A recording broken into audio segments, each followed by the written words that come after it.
Ladies and gentlemen, Violent Games here. Today I wanted to do a quick Let's Talk on a game that I think is going to be tragically overlooked in 2018, and that is Flipping Death.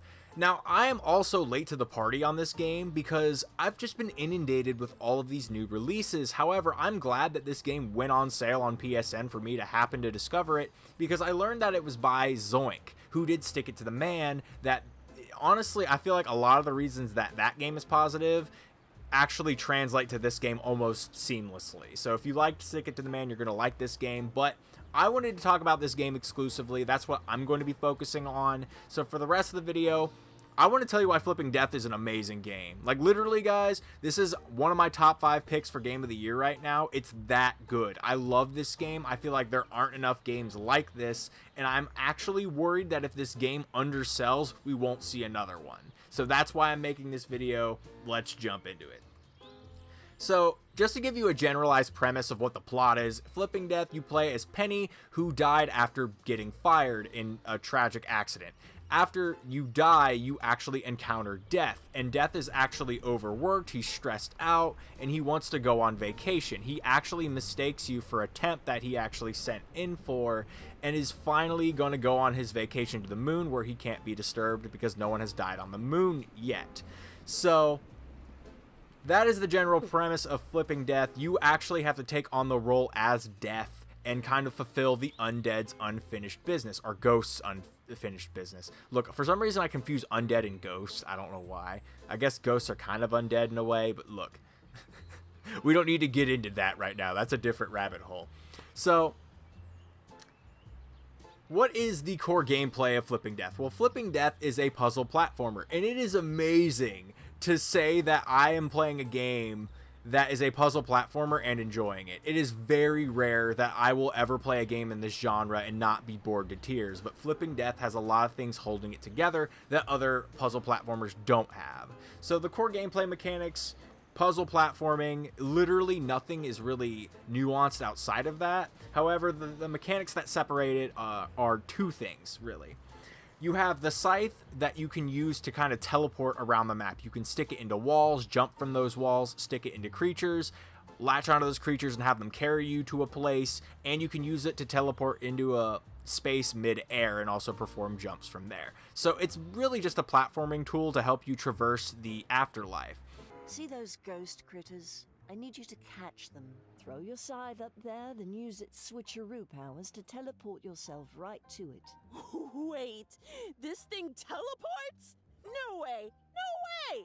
That's awesome! I can definitely be the temp lady. However, the meat and bones in the main mechanic of this game is the possession mechanic, where you actually possess someone in the living to actually go to that plane of existence. You can't exist as Death in the living plane, but you can possess people and objects to help solve puzzles that you will need to progress throughout the game. And what really ties everything together and what makes all of this special, because on paper, it doesn't sound like any of this is exciting, right? It sounds boring as shit. But what really ties it all together is like the perfect storm of like in-game elements that just work so well. So first off, we have the amazing jazz-like soundtrack, the slow piano, the awkward saxophones and trumpets, the brass just kind of like playing that jazzy tone, and it works really well for the wackiness of this game. The other thing that really complements it with that jazzy tone in mind is the wacky art design as well. Everyone has elongated features, they're exaggerated, they're very lanky, and I like this art style. It's goofy and it just fits the theme of this world, and it really sucks you in. Like, the music really sets the tone for how goofy and how it really sets the tone just perfectly for this game. Let me just put it that way. And it's something that doesn't feel like it's done often enough, and that's why it lands so perfectly. And now the biggest praise that this game has, and why it's actually on my contender for Game of the Year, is that every piece of dialogue in this game is something to be cherished. I've almost not had a single discussion that wasn't even mildly humorous in some way. The game's sense of humor not only is really well done, but it's also very PG. And it's weird that, you know, I kind of consider myself an edgier type of person, right? Like, I think, oh man, I only like humor if it's like really really dark and stuff like, or has swearing involved in it. But this really breaks the mold between like whimsical humor, childlike humor, and like adult references, to where it's funny. The game's dialogue is absolutely precious, and literally, guys, I'm gonna go back through the beginning of sections of the game and actually try to do the optional side things and activities to actually unlock all the dialogue. That's how good the dialogue is. I want to experience all of it. I want to know all of the NPCs in the game. I even might do the collectibles. Like, that's how much I love this game. Excuse me, dearie.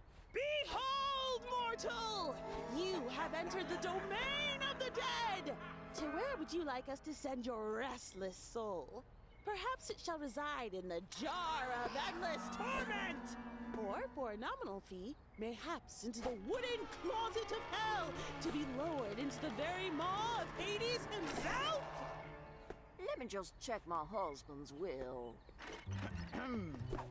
Mrs. Durwood, while I do appreciate your, passion for performance, I'm afraid this is one egregious step too far.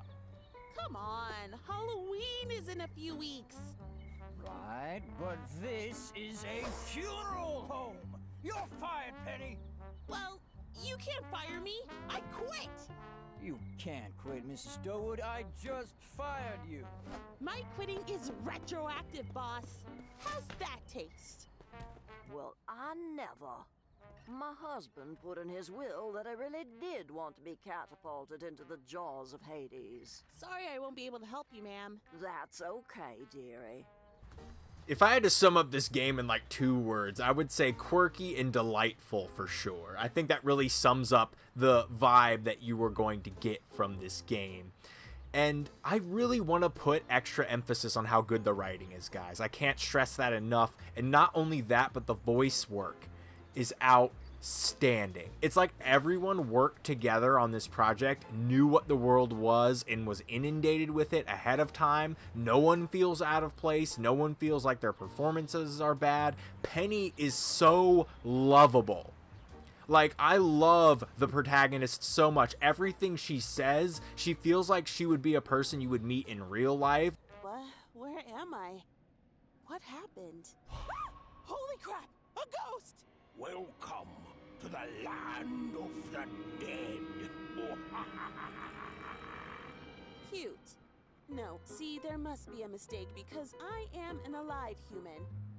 Denial. The first stage. You'll get through it.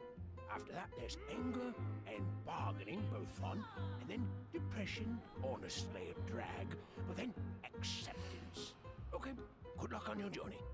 I'm not in denial! I deny it! It's very endearing. She relates to, like, she has good values, and I don't know, I just love this game. It's so wholesome, quirky, fun. I don't know what else, what other adjectives, what other words can I use? And play this game. The verb is what you need. Go play this game. It's wonderful.